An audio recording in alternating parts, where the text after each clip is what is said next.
ഒരു ആക്ടറാണ്, serial actor പറഞ്ഞു. അദ്ദേഹം ഫേമസ് ആയിട്ടൊക്കെ അത്യാവശ്യം നിൽക്കുന്ന സമയത്ത് കുറച്ച് വർഷങ്ങൾക്ക് മുമ്പ് അദ്ദേഹം പറഞ്ഞു റെയിൽവേ സ്റ്റേഷൻ നിൽക്കുക. വിഷു ചിലപ്പോൾ കേട്ടിട്ടുണ്ടാവും. അദ്ദേഹം റെയിൽവേ സ്റ്റേഷനിൽ ഭാര്യയും കുഞ്ഞുമായിട്ട് നിൽക്കുന്നു. പെട്ടെന്ന് കുർള എക്സ്പ്രസ് വന്ന് നിൽക്കുന്നു. ആൾക്കാർ ഇറങ്ങുന്നു, പോകുന്നു, തിരക്ക്. ഈ സമയത്ത് ട്രെയിനിൻ്റെ എഞ്ചിൻ്റെ ഡ്രൈവർ ഇയാളെ കാണുന്നു, ഈ സീരിയൽ നടന്.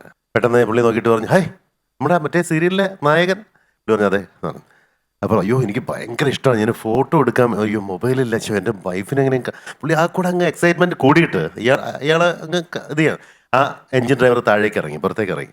അപ്പോൾ ഈ നടൻ്റെ കുഞ്ഞ് കയ്യിലുണ്ടായിരുന്നു, ഭാര്യ ഉണ്ടായിരുന്നു. അപ്പോൾ കുഞ്ഞ് കയ്യിലുണ്ടായിരുന്നതുകൊണ്ട് കുഞ്ഞ് പെട്ടെന്ന് കരഞ്ഞപ്പോൾ ഈ ഡ്രൈവർ അയ്യോ കുഞ്ഞ് കരയുന്നു, മോൻ ട്രെയിനിൽ കയറണം, വാ എന്നുകൊണ്ട് ഈ മോനെ എടുത്തുകൊണ്ട് ഈ ട്രെയിൻ ഡ്രൈവർ ട്രെയിനിനകത്തേക്ക് കയറി, എഞ്ചിനിലേക്ക് കയറി. എന്നിട്ട് ഈ കുഞ്ഞിനെ കളിപ്പിക്കാൻ വേണ്ടി കുർള എക്സ്പ്രസ് എറണാകുളം സൗത്ത് സ്റ്റേഷനിൽ കുറച്ച് മുന്നിലേക്കും കുറച്ച് പിന്നിലേക്കും കളിപ്പിക്കുന്നു.